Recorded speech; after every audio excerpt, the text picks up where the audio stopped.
Good morning. I think this is a bit intimidating for me. I come from a very small church. So our church is about 20 members. So it will be a first time I speak in front of so many people in church setting. But not to waste time, we are the Molefis, and I'm Tebogo, and my wife is Lungi. And these are 5 of our 6 children. So from left is Leano, she's 16 years old. And next to Leano is Omse. Omse is 9 years. And Kakamatso is 6 years. Kutlwelo today, she's 11 years and 10 days. So her birthday was just the other day. And Tapelo is almost 14 years. And they have the big brother, who's an adult and is busy trying to make life for himself to show that he's a responsible big brother. And the Lord has given us a burden, and it's been 19 years. So the burden is to reach Kuruman and its 1,000 villages. So these are villages which, if you know Robert Moffat, he described its people more than 200 years ago in this way. He said, these are people without Christ, without God, without hope in the world, in that famous quote of the smoke of 1,000 villages. And I can confirm to you that for a vast majority, Dr. Moffat's spiritual diagnosis is true even today. So 200 years later, the status quo remains the same.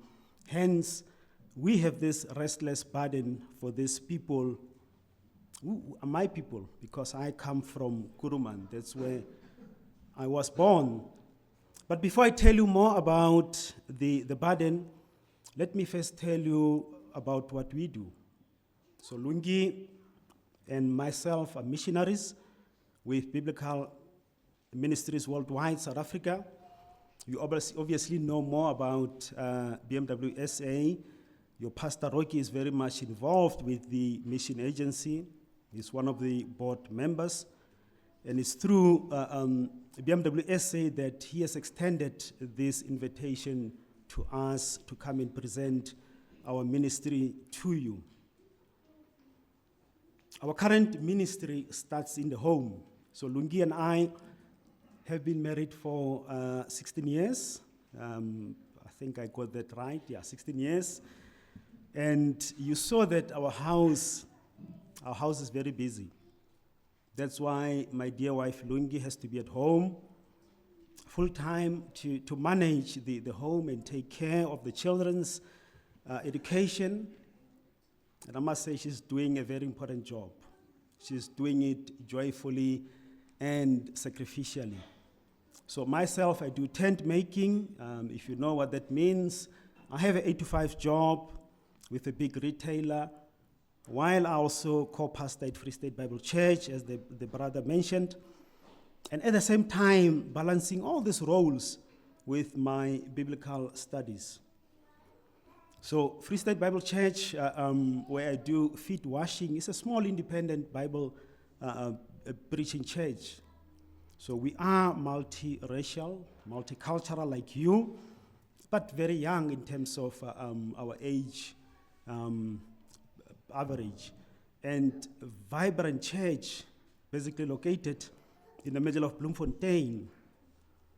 If you know, Bloemfontein is a transient city in nature. So we've got all these young people coming from different towns and cities to study there, and then thereafter they leave Bloemfontein for bigger cities like Johannesburg. So we lose some of our members to, or potential members to these big cities. But as the Lord removes, what does he do? He adds. He continues to add to his church those whom he chooses to save. So we have regular baptisms of new converts. And as you'll expect, a relatively young church will have vibrant and lively ministries. So these young people you see there, they keep me and my co-elder, Pastor Solo, very busy. So our church is small, but it's got problems and challenges of any bigger church, because we deal with souls. Now, although we currently serve in Bloemfontein, but our hearts are in Kuruman. So let me tell you about Kuruman. Where is Kuruman? So Kuruman is a small town in the Northern Cape, located alongside the border of Northern Cape and the Northwest provinces. From here, it's about 6 hours drive, and from where we are in Bloemfontein, it's about 4.5 hours drive. So we have a restless burden for the almost 300,000 souls in that small town of Kuruman and its 1,000 villages.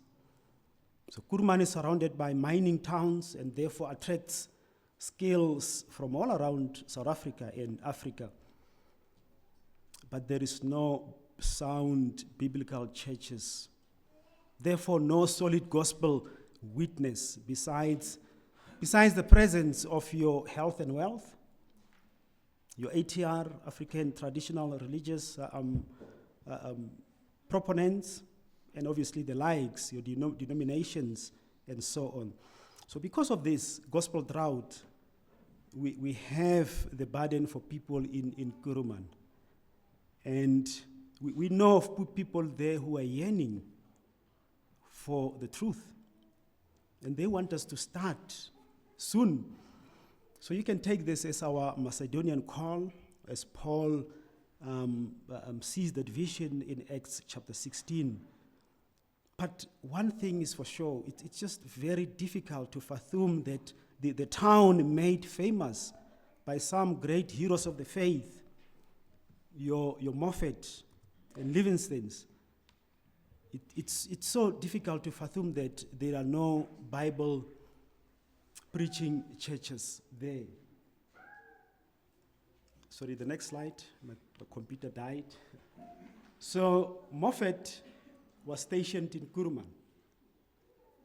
He was there for almost 50 years, him and Mary Moffat. The next. And their son-in-law, David Livingstone, he started all his exploratory journeys and missionary journeys towards the north. He started them in Kuruman. Next slide. So that's our vision. Our vision is to plant in the next 10 years 2 or more healthy Bible preaching and Christ-centered churches in Kuruman and surrounding villages by discipling men and women in the true gospel of Jesus Christ, to keep them to evangelize the communities. So that's our mission and our strategy. We plan to start the discipleship and evangelism efforts next month. So this will entail me having to travel between Bloemfontein and Kuruman at least once a month for a weekend to go start this discipleship.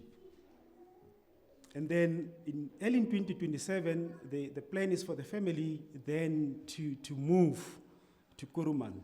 I will be uprooting them to go and live in Kuruman, mainly because then we want to start the church plant where we're going to meet every Sunday. Between year 2 and to year 7, we plan to train leaders and constitute the church.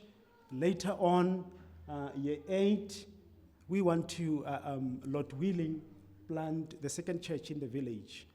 And this then will be a Tswana-speaking church. The one in town will mainly be English-speaking church for those who are speaking mainly English.